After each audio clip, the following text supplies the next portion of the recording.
Good morning everyone, আশা করি সবাই ভালো আছো। আর আমার একটা ব্লগে সবাইকে স্বাগত জানাই। তো আজকে হলো শ্রাবণ মাসের প্রথম সোমবার, আর আমরাও সকাল সকাল একদম স্নান করে রেডি। তো এখানে একটা মন্দির আছে, তো ওই মন্দিরে আজকে আমরা যাব আর শিবের মাথায় জল ঢালবো। তো পুরো ব্লগটা দেখতে থাকো তোমরা। আজকে শ্রাবণ মাসের প্রথম সোমবার, একটা শিব মন্দিরের খোঁজ পেয়েছি, তাই যাচ্ছি দেখি। শ্রাবণ মাসের প্রথম সোমবার। তো এখানে আমেরিকাতে এসে তো মানে সেরকম কিছু পাওয়া যায় না, তবে আমরা একটা মন্দিরের খোঁজ পেয়েছি, ওখানে যাব আর মন্দিরটা তোমাদেরও ঘুরে দেখাবো। তো আমরা এখন বেরিয়ে পড়েছি, এই যে আমি আর প্রিয়। তো বন্ধুরা, আমরা হাঁটতে হাঁটতে চলে এসেছি বাস স্টপে, আর দেখতেই পাচ্ছ এখান থেকে বাসে করে আমরা যাব। কোনো ফুল টুল পাইনি, এদিকে দেখো হ্যাঁ, ঠাকুর নিজের ব্যবস্থা ফুল নিজেই করে নিয়েছে। দেখো এখানে কত ফুল, এই দেখো। তো আমরা এখান থেকে ফুলটা নিয়ে নিয়েছি পুজোর জন্য, আর এই যে ব্যাগ হাতে, এই দেখো কত ফুল এখানে। তো পুজোর জন্য ফুলটা আমরা এখান থেকে নিয়ে নিয়েছি, এখানে কত রকমের ফুল। আর ফাইনালি আমরা চলে এসেছি ওই জায়গাটাতে যেখানে মন্দিরটা, আর দেখতেই পাচ্ছ জায়গাটা কতটা সুন্দর। আর এখানে সব জায়গায় এরকম ফাঁকা থাকে। তো চলো, আমরা মন্দিরের কাছাকাছি চলে এসেছি, আর এখানে দেখতে পাচ্ছ এর সামনে একটা বেল গাছ আছে, ওখান থেকে আমরা পাতাটাও পেরে নিয়েছি। আর এবার আমরা মন্দিরের ভেতরে ঢুকবো। তো চলো, তোমরাও ব্লগটা কন্টিনিউ করতে থাকো। তো আমরা চলে এসেছি মন্দিরের কাছে, এবার আমরা ভেতরে ঢুকবো। আর এই মন্দিরটা ছিল একটা সাই বাবা মন্দির, দেখতেই পাচ্ছ বাইরে ছবি লাগানো আছে। তো ফাইনালি আমরা দেখতে পাচ্ছ ভেতরে চলে এসেছি, আর এই জায়গাটা দেখতে পাচ্ছ কত বড়। আর এখানে সব ঠাকুরের মূর্তি রাখা আছে, আর তোমাদের এক এক করে দেখাবো। তো এবার আমি পুজো শুরু করে দিয়েছি, দেখতে পাচ্ছ এখানে।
পুজো কমপ্লিট, এবার তোমাদের পুরো মন্দিরটা ঘুরে দেখিয়ে দেবো।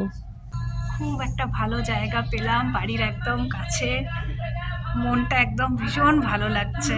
তো সব চলো ঠাকুর চলো তোমাদের দেখাচ্ছি ঘুরে, চলো একটু দেখিয়ে দিই।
श्रीधर श्रीधर श्रीनिवास श्रीनिधि श्रीनिधावनः श्रीधर श्रीधर श्रेय श्रीमाधोकत्रयाश्रया। তো বন্ধুরা তোমাদের পুরো মন্দিরটা ঘুরে দেখিয়ে দিলাম, আর তোমরা দেখতেই পেলে কতটা সুন্দর আর সব ঠাকুর এখানে আছে। তো আমাদের তো খুব ভালো লেগেছে। তো আমরা মাঝে মধ্যে এই মন্দিরটাতে আসবো, আর মানে মন্দিরটা এতটা ভালো লেগেছে কি বলবো। আর তোমরা দেখতেই পেলে এখানে সব ঠাকুরের মূর্তি এখানে বানানো আছে। আর আজকের ব্লগটা আমি এখানে শেষ করছি।